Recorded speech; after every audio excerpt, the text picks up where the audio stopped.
Hello, it is Wednesday, December 23rd, Christmas Eve.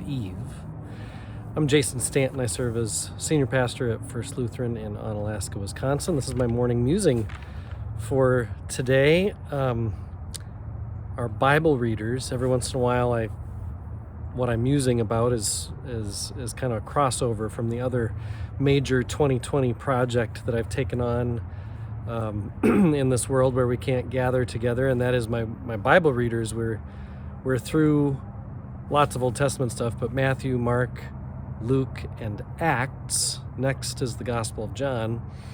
Finishing up the book of Acts, which I hadn't read straight through, I don't think, since seminary.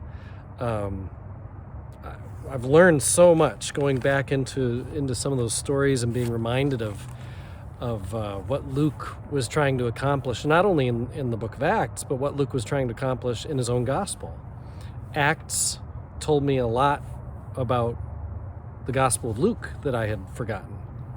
So anyway, I've just been really grateful for this exercise in Bible reading. I know some of you are following along. If you're interested, now is a good time to start up as we start the Gospel of John tomorrow.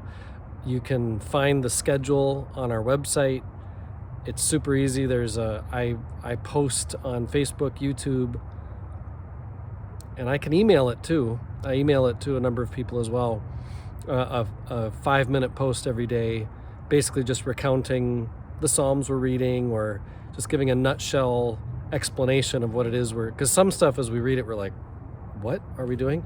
So anyway, we're 4 or 5 months in now, and I just thought now would be a good time to invite people again. Anyway, we're finishing Acts, and what I've noticed is wherever Paul goes, it's not just me noticing, wherever Paul goes, he proclaims his message to the Jews first, and then to the Gentiles. That's the pattern, and it repeats over and over and over again. Luke says in the last chapter 28, verse 28 of Acts, "Therefore let it be known to you that this salvation from God has been sent to the Gentiles, and they will listen." Luke's priority is to make Paul's message and ministry legitimate. The whole second half of the book of Acts is all about Paul, basically, but it's not about Paul. It's about God's message and how God is faithful to God's promise.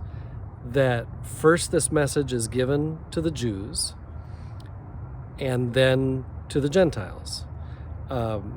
Luke grounds Paul's message in the law and in the prophets and in these promises God made.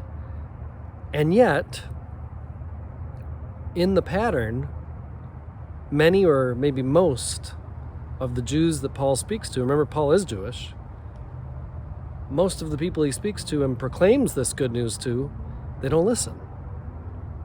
They reject it. And every time he comes to a new town, in chapter 28 that we're reading for today, he's in Rome.